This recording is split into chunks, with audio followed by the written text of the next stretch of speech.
नमस्कार प्रिय साधकों। आज हम एक ऐसे प्रश्न के सामने खड़े हैं जो केवल जिज्ञासा नहीं है, यह जीवन का मोड़ है, यह आत्मा की पुकार है, यह वह क्षण है जहां से दिशा बदलती है और मनुष्य अपने वास्तविक स्वरूप की ओर चलना शुरू करता है। साधना कैसे शुरू करें? यह प्रश्न सुनने में जितना सरल लगता है, अनुभव में उतना ही गहरा है। हो सकता है आप लंबे समय से सोच रहे हों कि एक दिन मैं भी साधना शुरू करूंगा, एक दिन मैं भी शांत बैठूंगा, एक दिन मैं भी अपने जीवन को बदल दूंगा, पर वह एक दिन कभी आता ही नहीं। आज वही दिन है। आज आप केवल सुनने नहीं आए हैं, आज आप निर्णय लेने आए हैं। और यदि आपने इस पूरे प्रवचन को अंत तक धैर्य से सुना, तो मैं आपको विश्वास दिलाता हूं कि आप पहले जैसे नहीं रहेंगे। साधना का अर्थ क्या है? क्या यह कोई विशेष आसन है? क्या यह कोई गुप्त मंत्र है? क्या यह केवल सन्यासियों का मार्ग है? क्या यह कठिन तपस्या है? नहीं, साधना का अर्थ है स्वयं को जानने की ईमानदार शुरुआत। साधना का अर्थ है अपने जीवन को जागरूकता के प्रकाश में देखना। अभी तक हम जीवन को आदतों के सहारे जीते आए हैं, प्रतिक्रियाओं के सहारे जीते आए हैं, परिस्थितियों के अनुसार बदलते रहे हैं। पर क्या हमने कभी रुककर स्वयं को देखा है? जब आप पहली बार सच में स्वयं को देखते हैं, वहीं से साधना प्रारंभ होती है। साधना शुरू करने के लिए आपको किसी पहाड़ पर जाने की आवश्यकता नहीं है, आपको किसी विशेष वेशभूषा की आवश्यकता नहीं है, आपको किसी लंबी विधि की आवश्यकता नहीं है। आपको केवल एक सच्चे निर्णय की आवश्यकता है।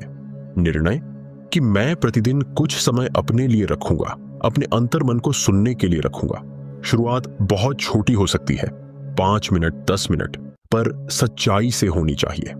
जब आप शांत बैठते हैं, आंखें बंद करते हैं और अपनी श्वास को देखते हैं, तो पहली बार आपको पता चलता है कि आपका मन कितना व्यस्त है।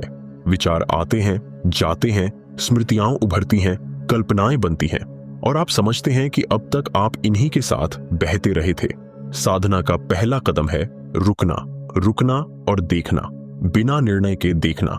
यदि मन अशांत है तो उसे अशांत रहने दीजिए, यदि मन बेचैन है तो उसे बेचैन रहने दीजिए।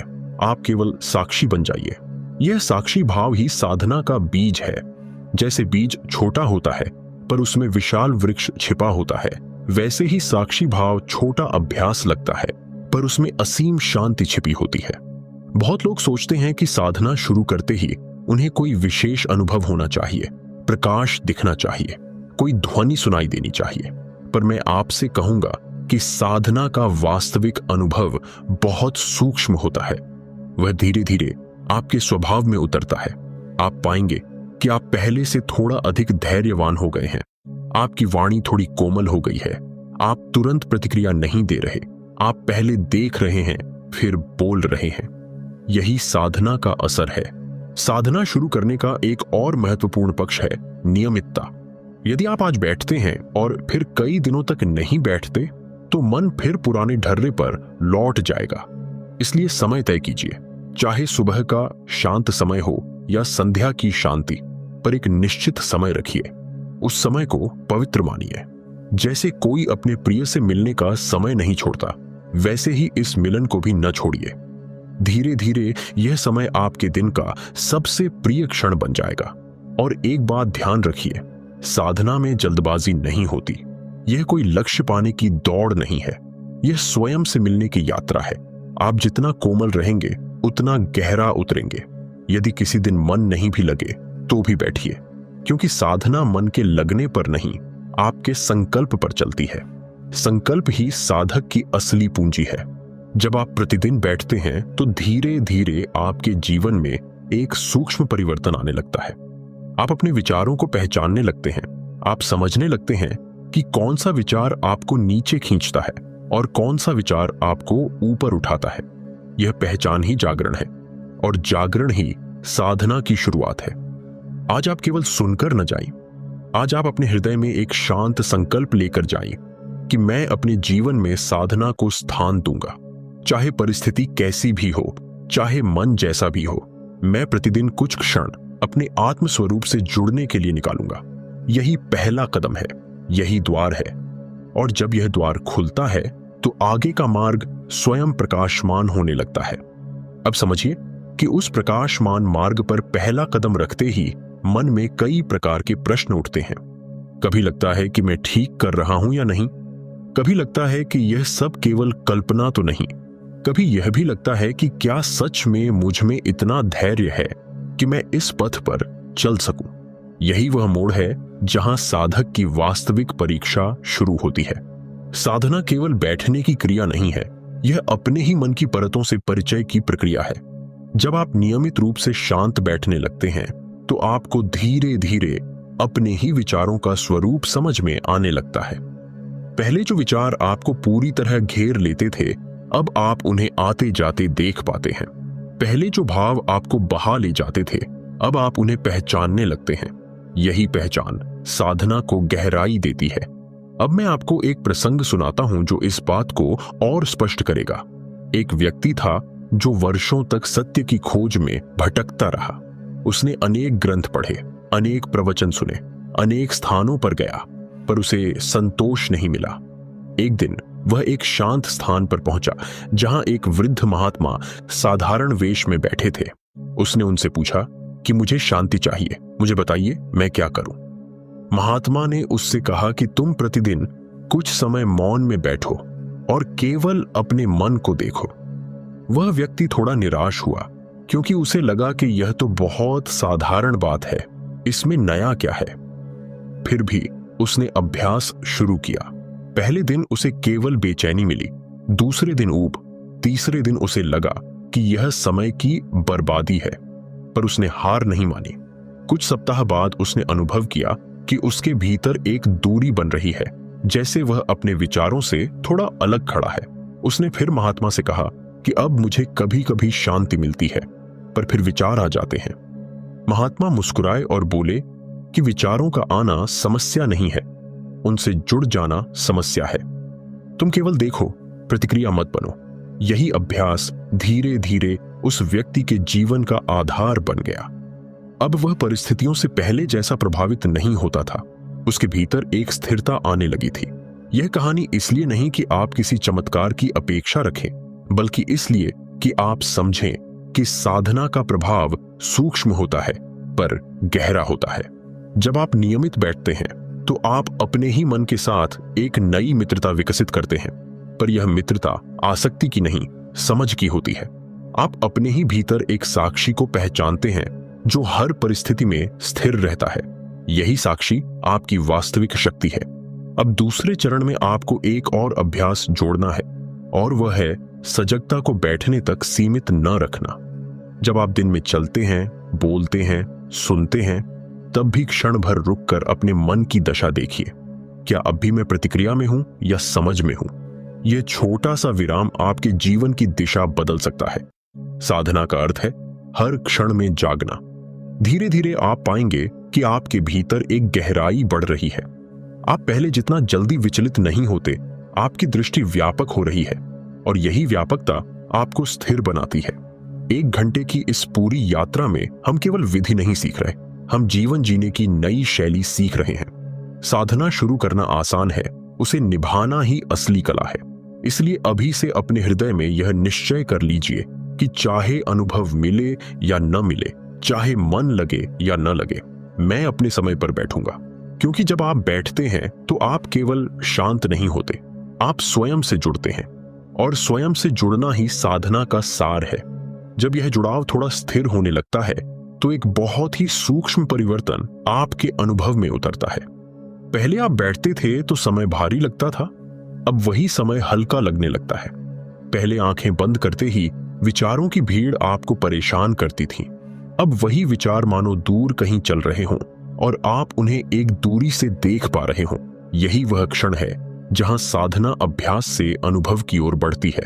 अब आपको समझ में आने लगता है कि मन को रोकना साधना नहीं है, मन को समझना साधना है। मन को दबाना साधना नहीं है, मन के साथ सजग रहना साधना है। जब आप यह अंतर पहचान लेते हैं तो आपके भीतर एक सहजता जन्म लेती है। अब बैठना कोई बोझ नहीं रह जाता, बल्कि अपने ही अंतर में लौटने जैसा लगने लगता है। इसी अवस्था में एक और गहराई खुलती है, और वह है आत्मसंवाद की, आप पाएंगे कि आप स्वयं से अधिक ईमानदारी से बात करने लगे हैं। आप अपने डर को पहचानते हैं, अपनी इच्छाओं को देखते हैं, अपनी कमजोरियों को स्वीकार करते हैं। यह स्वीकार ही शक्ति बन जाता है, क्योंकि जो व्यक्ति स्वयं को स्वीकार कर लेता है उसे संसार से स्वीकृति मांगने की आवश्यकता नहीं रहती। साधना धीरे धीरे आपको स्वतंत्र बनाती है।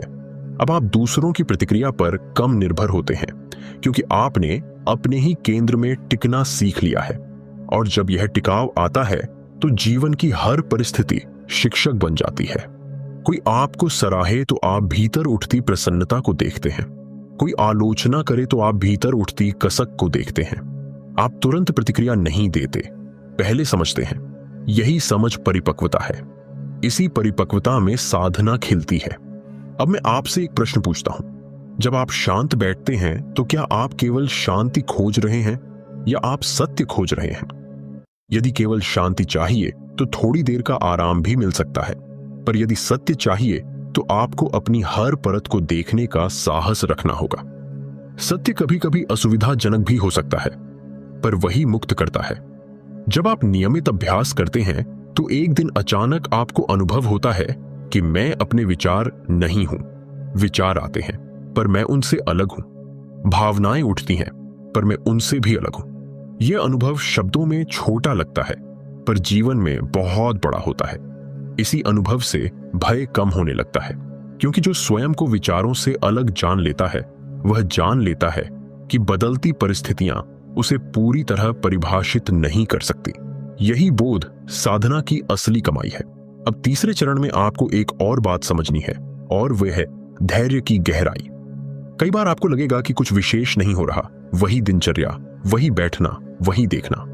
पर याद रखिए, जैसे धरती के भीतर बीज चुपचाप अंकुरित होता है, वैसे ही आपका अभ्यास भी शांत रूप से अपना कार्य कर रहा है। परिवर्तन हमेशा शोर करके नहीं आता, वह अक्सर मौन में जन्म लेता है। इसलिए अपने अभ्यास को परिणाम से मत जोड़िए। यदि आज ध्यान में गहराई महसूस हुई तो भी ठीक, यदि नहीं हुई तो भी ठीक। आपकी सच्चाई और नियमितता ही सबसे बड़ी उपलब्धि है। धीरे धीरे आप अनुभव करेंगे कि आपके जीवन की गति में संतुलन आ रहा है। आप निर्णय लेने से पहले ठहरते हैं, आप सुनते समय अधिक सजग रहते हैं, आप बोलते समय शब्दों को चुनते हैं। यह सब संकेत हैं कि साधना आपके व्यक्तित्व में उतर रही है। अब यह केवल बैठने की क्रिया नहीं रही, यह जीवन की शैली बन रही है। और जब साधना जीवन की शैली बनती है तो हर क्षण एक अवसर बन जाता है जागने का। आप चलते हुए भी जाग सकते हैं, काम करते हुए भी जाग सकते हैं, मौन में भी और शब्दों में भी। यही वह अवस्था है जहां साधक को पहली बार यह एहसास होता है कि वह अकेला नहीं है। उसके अंतर में एक शांत साक्षी निरंतर उपस्थित है। वही साक्षी उसका मार्गदर्शक है, वही उसकी शक्ति है, और उसी साक्षी में टिकना ही आगे की यात्रा का द्वार खोलता है। जब यह टिकाव थोड़ा गहरा होने लगता है तो साधक एक नई अनुभूति से परिचित होता है, और वह है आंतरिक स्थिरता की मधुरता। पहले जो शांति प्रयास से आती थी, अब वह स्वाभाविक होने लगती है। पहले आपको बैठने के लिए स्वयं को समझाना पड़ता था, अब मन स्वयं उस समय की प्रतीक्षा करने लगता है। यही संकेत है कि साधना जड़ पकड़ रही है। लेकिन यहीं पर एक सूक्ष्म सावधानी की आवश्यकता है। जैसे ही मन को थोड़ा स्थिर अनुभव मिलता है, वह तुरंत उसे पकड़ लेना चाहता है। वह कहता है, यही अवस्था बनी रहे, यही आनंद बना रहे। और जैसे ही पकड़ने की इच्छा आती है, वही स्थिरता हल्की होने लगती है। इसलिए इस चरण में आपको छोड़ना सीखना है, अनुभव को आने देना है, जाने देना है, पकड़ना नहीं है। साधना का अर्थ संग्रह करना नहीं है, बल्कि हल्का होना है। जितना हल्के होते जाएंगे उतनी गहराई खुलती जाएगी। अब एक और परत समझिए। जब आप स्वयं को देखने लगते हैं तो आप अपनी प्रतिक्रियाओं की जड़ तक पहुंच सकते हैं। किसी ने कुछ कहा और मन में हलचल हुई। पहले आप केवल उस व्यक्ति को दोष देते थे, अब आप देखते हैं कि यह हलचल किस स्मृति से जुड़ी है, किस अपेक्षा से जुड़ी है। यही जागरूकता आपको स्वतंत्र करती है, क्योंकि जिस क्षण आप जड़ को पहचान लेते हैं उसी क्षण आप उससे बंधे नहीं रहते। साधना का चौथा आयाम यही है, प्रतिक्रिया से स्वतंत्रता। यह स्वतंत्रता बाहर की परिस्थिति बदलने से नहीं आती, यह भीतर की समझ से आती है। जब यह समझ स्थिर होती है तो आपके संबंध भी बदलने लगते हैं। आप सुनते अधिक हैं, बोलते कम हैं, आप समझते अधिक हैं, निर्णय कम करते हैं। आपकी दृष्टि में करुणा आती है, और करुणा का अर्थ कमजोरी नहीं है, करुणा का अर्थ है गहरी शक्ति। अब आप परिस्थिति के अनुसार बहते नहीं, आप जागरूक होकर उत्तर देते हैं। यही परिपक्व साधना है। इस चरण में एक और अभ्यास सहायक होता है, और वह है कृतज्ञता का भाव। जब भी आप ध्यान में बैठें तो आरंभ में कुछ क्षण उस शक्ति के प्रति आभार प्रकट करें जिसने आपको यह समझ दी, यह अवसर दिया। आभार मन को नम्र बनाता है। नम्रता साधक की सबसे बड़ी संपत्ति है, क्योंकि जहां नम्रता है वहां सीखने की क्षमता है, जहां अहंकार है वहां रुकावट है। अब धीरे धीरे आप अनुभव करेंगे कि आपके भीतर एक शांत प्रकाश है, कोई चमत्कारी दृश्य नहीं, पर एक सूक्ष्म स्पष्टता है। निर्णय स्पष्ट होते जा रहे हैं, उलझने कम हो रही हैं। यह स्पष्टता साधना का फल है, और इसी स्पष्टता में आपको यह भी समझ में आने लगता है कि जीवन में जो कुछ भी घट रहा है वह आपके विकास का हिस्सा है। अब आप विरोध कम करते हैं, स्वीकार अधिक करते हैं। स्वीकार का अर्थ हार मान लेना नहीं, बल्कि समझ के साथ जीना है। जब यह समझ जीवन में उतरती है तो भय का स्थान विश्वास ले लेता है, और विश्वास का अर्थ अंधी आस्था नहीं, बल्कि अनुभव से जन्मा भरोसा है। अब आप जानते हैं कि चाहे परिस्थिति कैसी भी हो, आप अपने साक्षी में लौट सकते हैं। यही आपकी शरण है, यही आपका आधार है। और जब यह आधार मजबूत हो जाता है तो साधना केवल व्यक्तिगत अभ्यास नहीं रहती, वह आपके अस्तित्व की पहचान बन जाती है। आप जहां भी हों, जिस भी परिस्थिति में हों, वह शांत साक्षी आपके साथ रहता है। और जब यह निरंतरता आ जाती है तो जीवन का हर क्षण एक साधना बन जाता है, और उसी साधना में अगली परत का रहस्य धीरे धीरे खुलने लगता है। जब यह रहस्य खुलना शुरू होता है तो साधक एक बहुत ही सूक्ष्म बदलाव को महसूस करता है, और वह बदलाव है पहचान का। पहले तक आप स्वयं को अपने नाम से पहचानते थे, अपने स्वभाव से पहचानते थे, अपने अतीत से पहचानते थे, पर अब एक नई पहचान उभरने लगती है जो इन सबसे अलग है। अब आपको अनुभव होने लगता है कि मैं केवल मेरा इतिहास नहीं हूं, मैं केवल मेरी सफलताएं या असफलताएं नहीं हूं, मैं केवल मेरे विचारों का जोड़ नहीं हूं। यह समझ अचानक नहीं आती, यह धीरे धीरे भीतर परिपक्व होती है। जैसे सूर्योदय से पहले आकाश में हल्की रोशनी फैलती है, वैसे ही यह बोध भी धीरे धीरे फैलता है। अब जब आप शांत बैठते हैं तो केवल विचारों को नहीं देखते, बल्कि देखने वाले को भी अनुभव करने लगते हैं। यह बहुत सूक्ष्म क्षण होता है। जैसे ही आप यह महसूस करते हैं कि देखने वाला स्थिर है और दृश्य बदल रहे हैं, उसी क्षण साधना एक नए आयाम में प्रवेश करती है। यहां पहुंचकर कई साधक थोड़ा विस्मित हो जाते हैं, क्योंकि अब तक वे अनुभवों को खोज रहे थे, और अब उन्हें अनुभव हो रहा है कि खोजने वाला ही सबसे बड़ा रहस्य है। यही 5वां चरण है जहां साधना ज्ञान में बदलने लगती है। अब आप केवल अभ्यास नहीं कर रहे, आप समझ रहे हैं। अब आप केवल बैठ नहीं रहे, आप जाग रहे हैं। और यह जागरण धीरे धीरे जीवन के हर क्षेत्र में उतरने लगता है। पहले जहां आप किसी बात से तुरंत प्रभावित हो जाते थे, अब वहां एक स्थिरता रहती है। पहले जहां मन तुरंत निर्णय कर देता था, अब वहां ठहराव है। यह ठहराव निष्क्रियता नहीं है, यह सजगता है। सजगता का अर्थ है कि आप हर प्रतिक्रिया से पहले स्वयं को देख लेते हैं, और जब आप स्वयं को देख लेते हैं तो प्रतिक्रिया उत्तर में बदल जाती है। यही परिवर्तन आपके व्यक्तित्व को रूपांतरित करता है। अब आप समझते हैं कि साधना केवल शांति पाने का साधन नहीं, बल्कि स्वयं को पारदर्शी बनाने की प्रक्रिया है। जैसे साफ जल में आकाश स्पष्ट दिखाई देता है, वैसे ही शुद्ध चेतना में सत्य स्पष्ट दिखाई देता है। इस अवस्था में एक और सावधानी आवश्यक है, और वह है अहंकार से बचना। जैसे ही मन कहता है कि अब मैं आगे बढ़ गया हूं, अब मैं दूसरों से अलग हूं, वहीं से पतन की शुरुआत हो सकती है। इसलिए इस चरण में विनम्रता और भी आवश्यक हो जाती है। जितनी गहराई मिलती जाए उतनी ही सरलता बढ़नी चाहिए, क्योंकि सच्ची साधना मनुष्य को विशेष नहीं बनाती, उसे सहज बनाती है। अब आप पाएंगे कि मौन आपको प्रिय लगने लगा है। शब्द कम हो रहे हैं पर अर्थ गहरे हो रहे हैं। संबंधों में स्पष्टता आ रही है। आप दूसरों को बदलने की कोशिश कम कर रहे हैं, स्वयं को समझने की कोशिश अधिक कर रहे हैं। यही संतुलन साधना की पहचान है। इस चरण में यदि आप अपने अभ्यास को प्रेम से जारी रखते हैं तो धीरे धीरे एक आंतरिक प्रकाश स्थिर होने लगता है। यह कोई दृश्य प्रकाश नहीं बल्कि समझ की रोशनी है। निर्णय स्पष्ट हो जाते हैं, भ्रम कम होने लगते हैं और सबसे महत्वपूर्ण बात, भय का प्रभाव कम होने लगता है। क्योंकि जब देखने वाला स्थिर है तो दृश्य बदलने से डर नहीं लगता। यही निर्भयता साधना की परिपक्वता है। अब जीवन का हर अनुभव आपको कुछ सिखाने लगता है। सुख आता है तो आप उसमें बहते नहीं, दुख आता है तो आप उसमें डूबते नहीं। आप दोनों को स्वीकारते हैं और आगे बढ़ते हैं। यही संतुलन आपको और गहराई की ओर ले जाता है।